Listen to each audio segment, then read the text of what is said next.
Premièrement, 4,1%, c'est au-dessus de notre cible. Notre cible, c'est une inflation qui est comprise dans un corridor de 1 à 3%. À 4,1, on est au-dessus.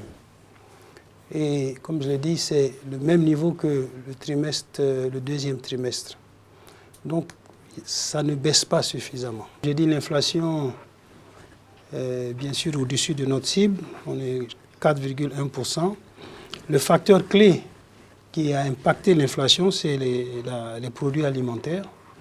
Et donc ces produits alimentaires ont connu une hausse à cause de l'insuffisance de l'offre de produits. Et donc ça a évidemment été l'impact, je dirais, l'impact le plus important pratiquement sur l'inflation. Et les facteurs de risque clés, il y a essentiellement, je dirais, 2 facteurs de risque. Le premier facteur, c'est l'impact des changements climatiques.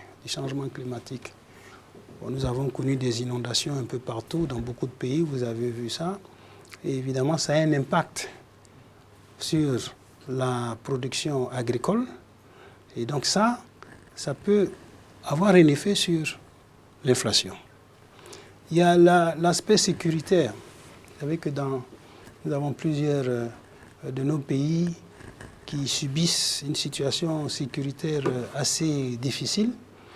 Et cette situation sécuritaire entraîne des déplacements de population, entraîne également parfois des difficultés pour faire circuler les produits d'une zone à une autre. Les produits dans les zones excédentaires ne peuvent pas arriver dans les zones déficitaires. Et donc ça crée de l'inflation. Donc tout ça, ce sont des facteurs de risque qui sont liés à notre région, au niveau interne.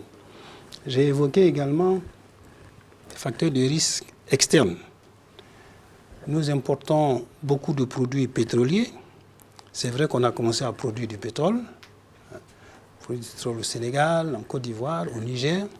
Mais pour le moment, nous sommes encore importateurs nets de pétrole. Et donc le prix des produits pétroliers a un impact sur l'inflation dans notre région. Et comme vous le savez, il y a des tensions géopolitiques dans différentes parties du monde. Je ne vais pas les citer, vous les connaissez.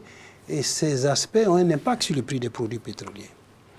Ensuite, nous importons beaucoup de produits alimentaires. D'ailleurs, ça, c'est un aspect sur lequel nous devons continuer à travailler parce que nous devons réduire nos importations de produits alimentaires. Nous sommes essentiellement des pays agricoles, nous devons être en mesure de produire ce que nous consommons. Mais aujourd'hui, malgré tous les efforts qui sont faits par les pays pour accroître la production agricole, nous importons beaucoup de produits alimentaires. Alors, quand les prix de ces produits-là augmentent à l'international, ça a un impact sur l'inflation parce que ces produits arrivent de manière plus chère et ça joue sur donc, dans le panier de la ménagère. Donc tout ça fait que ce sont des facteurs de risque pour l'inflation. C'est pour ça que nous devons être attentifs et suivre de très près à la fois ce qui se passe dans notre région et ce qui se passe aussi au niveau international.